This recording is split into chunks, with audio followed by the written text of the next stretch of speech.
Sabe, a gente se pergunta como é que uma única moeda, uma só, conseguiu dominar o mundo inteiro. Hoje, a gente vai fundo nisso. Vamos desvendar os segredos do dólar americano e entender por que ele é basicamente a base de tudo no sistema financeiro global. Para começar, ó, olha só esse número, 80%. Parece só um número, né? Mas ele praticamente define a economia global. E o que ele significa é o seguinte: significa que 80% de todo o comércio internacional envolve o dólar. É isso mesmo, 4 de cada 5 transações no mundo são feitas em dólar. É uma escala de domínio que é até difícil de botar na cabeça, sabe? E vai muito, mas muito além de uma simples compra e venda. Então fica a pergunta, como é que uma moeda ficou tão, mas tão poderosa assim? E é isso que a gente vai responder agora. Porque a história do dólar, olha, não é só sobre dinheiro, não. É sobre poder, sobre confiança e sobre como toda a nossa economia global foi montada. Bora entender como a gente chegou nesse ponto. Primeiro, a gente tem que entender que o poder do dólar vai muito além da grana. Ele é, na verdade, uma ferramenta política, quase uma arma estratégica, que acaba moldando como os países se relacionam. Pensa bem, se os Estados Unidos controlam a moeda que todo mundo usa, eles ganham um poder gigantesco, uma alavancagem absurda. Com isso, eles podem, por exemplo, aplicar sanções econômicas que simplesmente isolam o país inteiro do sistema financeiro. Para entender de onde vem esse poder todo, a gente precisa voltar um pouco no tempo.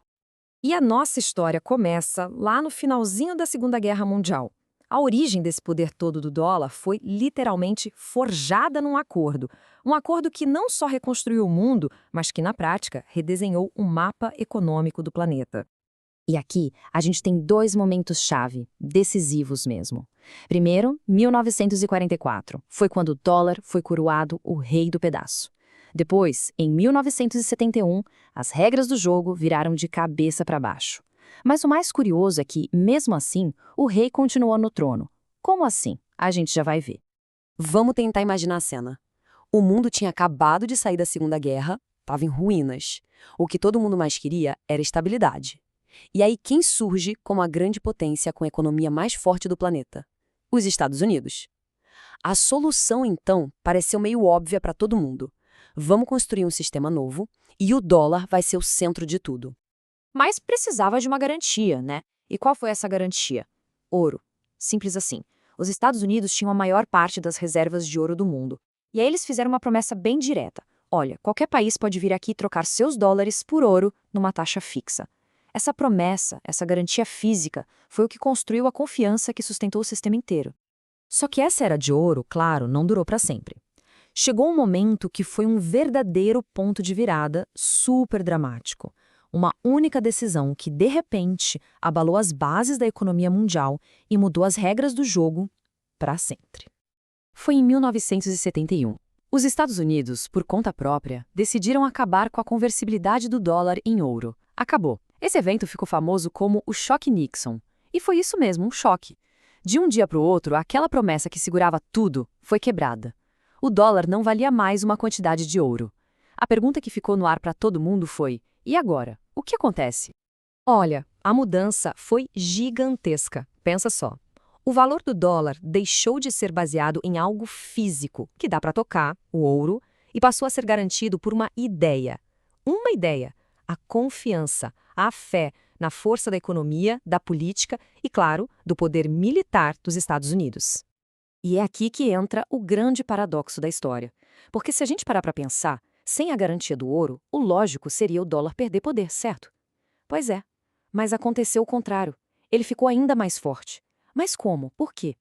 A resposta está nos pilares que sustentam o dólar hoje em dia. Então, vamos pular para os dias de hoje. A gente vai entender como que, mesmo sem ter o ouro por trás, a dominância do dólar não só sobreviveu, como ficou ainda maior. Isso porque ele se apoiou em pilares novos e muito, muito poderosos. O retrato de hoje é esse aqui, ó. 60%. 60% de todas as reservas de dinheiro que os bancos centrais do mundo guardam estão em dólares. Para ter uma ideia, o euro, que é o segundo colocado, está lá longe com só 20%. Ou seja, a dominância é indiscutível. Então, o sistema se ajeitou em cima de novos pilares. O primeiro é o sistema do petrodólar. O petróleo, que é a commodity mais crucial do planeta, é negociado em quê? Em dólar. Segundo, quando o bicho pega, quando tem crise no mundo, para onde os investidores correm? Para a segurança dos títulos do Tesouro Americano. E o mais importante de tudo, o que segura tudo isso é a confiança na estabilidade dos Estados Unidos. Esse continua sendo o grande alicerce. Mas a gente sabe, né? Nenhum reinado dura para sempre sem ser desafiado. E quando a gente olha para o futuro, já dá para ver umas rachaduras aparecendo na coroa do dólar. Isso levanta um monte de perguntas sobre o que pode vir por aí. E os desafios não são poucos, não. Tem a dívida pública dos Estados Unidos, que não para de crescer e deixa uma pulga atrás da orelha de todo mundo. Tem a China, que está trabalhando pesado para fortalecer sua moeda, o yuan. Vários países tentando fazer negócios usando suas próprias moedas sem passar pelo dólar. E ainda por cima tem as novas tecnologias, como as criptomoedas, que podem bagunçar o coreto. Fora os esforços de países, como Rússia, China e Irã, que estão buscando ativamente criar alternativas.